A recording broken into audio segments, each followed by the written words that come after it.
प्रिय विद्यार्थियों, शुभ प्रभात।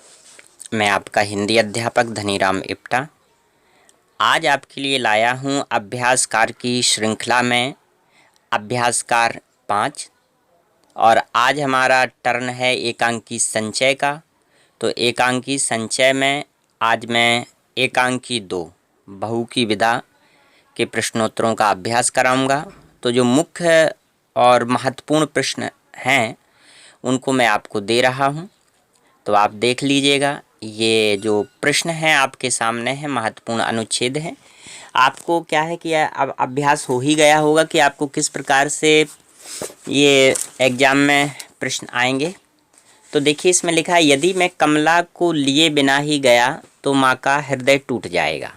ये आपको मदद के तौर पर दिया गया है, ये पंक्ति दी गई है आपकी। यदि मैं कमला को लिए बिना ही गया तो माँ का हृदय टूट जाएगा। और अब इसमें प्रश्न है, वक्ता कौन है और श्रोता कौन है। वक्ता और श्रोता का कमला से क्या संबंध है, ये पहला प्रश्न। दूसरा प्रश्न है, श्रोता जीवनलाल कमला को मायके क्यों नहीं भेजना चाहता है। तीसरा है कि वक्ता कमला को मायके क्यों ले जाना चाहता है। और चौथा प्रश्न है, कमला के मायके ना जाने पर किसका दिल टूट जाएगा और क्यों। यदि आपने एकांकी को ध्यान से पढ़ा था, पहले वीडियो को ध्यान से देखा था, तो आप लोग इन प्रश्नों के उत्तर भी जल्दी से दे देंगे। लेकिन खैर, मैं आपका अभ्यास करा रहा हूं तो मैं आपको खुद ही इन प्रश्नों के उत्तर दे रहा हूं। तो पहला जो प्रश्न है आपका, आपने देखा था, इसमें जो लिखा हुआ था आपका पहला प्रश्न के वक्ता कौन है और श्रोता कौन है, वक्ता और श्रोता का कमला से क्या संबंध है। तो इसका उत्तर है, वक्ता प्रमोद है और श्रोता जीवनलाल है। वक्ता प्रमोद कमला का भाई है जो उससे 3 या 4 साल बड़ा है और वह उसके ससुराल उसे मायके ले जाने के लिए आया है। श्रोता कमला का ससुर है, वह दहेज के कारण कमला को मायके नहीं भेजना चाहता। ये आपके पहले प्रश्न का उत्तर है। अब आपका दूसरा जो प्रश्न है वो ये था कि श्रोता जीवनलाल कमला को मायके क्यों नहीं भेजना चाहता है।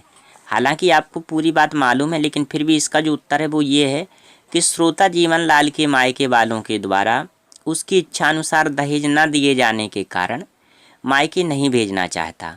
वह कहता है कि उसे मायके तभी भेजेगा जब दहेज की पूरी रकम उसके हाथ पर होगी।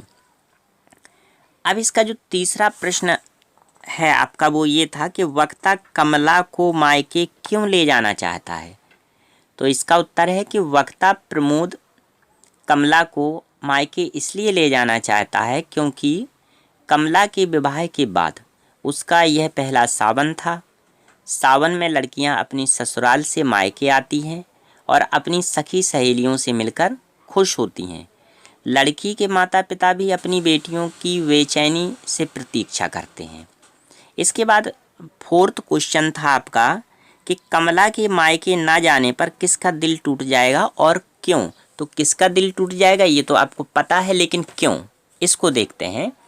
तो कमला के मायके ना जाने पर उसकी माँ का दिल टूट जाएगा क्योंकि एक माँ ही ऐसी होती है जिसे अपनी बेटी को ससुराल भेजने के बाद उस समय की प्रतीक्षा रहती है जब उसकी बेटी मायके आती है। कमला के विवाह के बाद का यह प्रथम सावन था, अतः माँ को पूरा भरोसा था कि कमला के ससुराल वाले कमला को ऐसे अवसर पर मायके अवश्य भेजेंगे। इसीलिए उन्होंने अपने बेटे प्रमोद को कमला के ससुराल भेजा था। तो प्रिय विद्यार्थियों, ये थे आपके आज के कुछ प्रश्न और उनके उत्तर। तो आपको मैं कल फिर एक वीडियो लेकर आऊँगा और उस वीडियो में आपको मैं अगली एकांकी के महत्वपूर्ण प्रश्नों का आपसे अभ्यास कराऊँगा। तो आज के लिए बस इतना ही। कल मैं फिर आऊँगा आपके लिए एक नया वीडियो लेकर। तब तक के लिए नमस्कार, धन्यवाद।